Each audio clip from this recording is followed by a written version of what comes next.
शाहिद अफरीदी के हक में आपने ट्वीट किया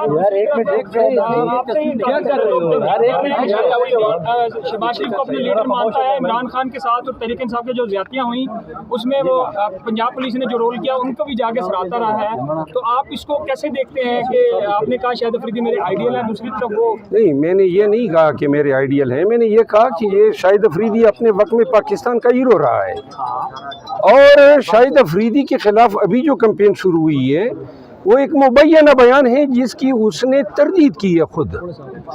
मैंने इस बयान की ये ट्वीट जारी करने से पहले उसका नंबर लेके उसको फ़ोन किया। ज़िंदगी में मैं कभी उससे मिला नहीं हूँ, लेकिन मैंने उनसे पूछा कि ये बयान जो आपको एट्रीब्यूट किया जा रहा है ये आपका बयान है, तो उसने हल्फन कहा और इमरान खान के लिए इमरान भाई का लफ्ज़ इस्तेमाल करता रहा। तो लिहाजा एक शख्स जब खुद ही उस बयान की तरदीद कर दे तो फिर हमारे लिए ये मुनासिब तो नहीं है कि उसकी ट्रोलिंग करें। तो मैंने फिर इसीलिए अपने वर्कर्स के लिए, पीटीआई के लिए ये एक पैगाम था और ये पैगाम इस तरह अली मोहम्मद खान साहब ने भी दिया है। लिहाजा हमारी रिक्वेस्ट है, बाकी कोई अगर हमारे साथ आइडियली नहीं है तो वो बेशक अपने रास्ता नापे, लेकिन हमारा ये हक तो नहीं है कि हमारे साथ न होने पर या हमारे खिलाफ कोई सियासी बयान देने पर हम उसकी ट्रोलिंग करें। खान के खिलाफ मैंने कहा था कि अगर कोई उसकी माजी के बयानात हैं तो उसको आज के वाक़यात से न जोड़ा जाए। सर, एनआरओ की बात हुई है, वो कहते हैं कि एनआरओ इदारों के पास होना चाहिए, वज़ीर आज़म या सियासी पार्टियों के पास एनआरओ नहीं होना चाहिए। आप इस बयान को कैसे देखते हैं? ये शाहिद अफरीदी साहब के बयान है सर।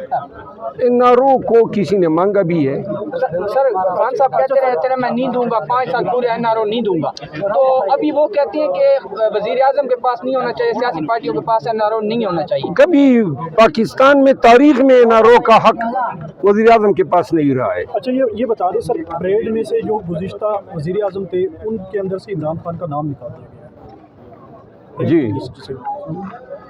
उनका बस चले तो हमारे वजूद को भी, पाकिस्तान तहरीक इंसाफ के वजूद को भी पाकिस्तान की सियासत से इस तरह हटा दे जैसे कभी पीटीआई रही ना हो। लिहाजा ये इतनी मुनाफरत का इज़हार करना, इतनी नफ़रत और इतने हठधर्मी का इज़हार करना फिर शेमलेसली आप एक मुंतखब वज़ीर आज़म का नाम निकाल रहे हैं, इस पर सिर्फ अफसोस किया जा सकता है। कितनी ये एक शख्स की अदावत में ये कितना अपने आप को और गिराएंगे। अच्छा, 30 मार्च को आप जो जलसा करने जा रहे हैं, क्या स्ट्रेटजी होगी? अगर परेड ग्राउंड में इजाज़त नहीं मिलती तो फिर क्या नेक्स्ट क्या लाए अमल होगा? अगर नहीं मिलती है इजाज़त, जो इंशाल्लाह मिलेगी, अगर नहीं मिलती है तो हम तमाम काफिले जो हैं वो परेड ग्राउंड में इकट्ठे होंगे और परेड ग्राउंड में जो है हम अपना जलसा करेंगे।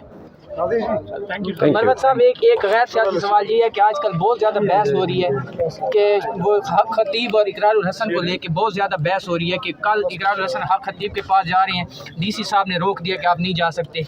तो सर आपने ये कोई देखी है खबर, इसके ऊपर कोई बात करेंगे? हक खतीब क्या चीज़ है?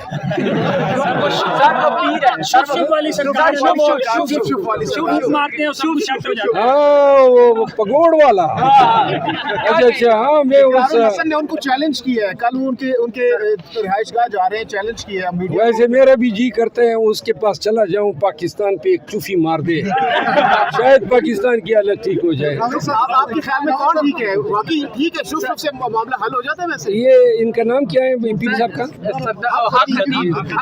अच्छा, मैंने इनकी वीडियोस देखी हैं, लेकिन मैं कौन दुरुस्तें देखे वो उसकी चंद चीज़ें हैं, वो चुप करके फालिज वाला उड़ जाता है, वो ज़रा थोड़ा सा हम भी तरतरा जाते हैं कि ये तो सर फालिज उड़ जाता है, फालिज वाला नहीं उड़ता। हाँ, फालिज उड़ जाता है। अंधे जो हैं उनको नजरें मिल जाती है। ज़रा ये बंदा जो है बड़ा दिलचस्प। लेकिन इकरारुल हसन कह रहे मैं इनको गिरफ्तार करके रहूँगा। इकरारुल हसन जो है वो पूरी चीज़ है, ठीक है ना। एक दफ़ा बंदे के पीछे लग जाए ना, छोड़ता नहीं है। अब हक खतीब की खैर नहीं है जब तक चुप डाल न दे।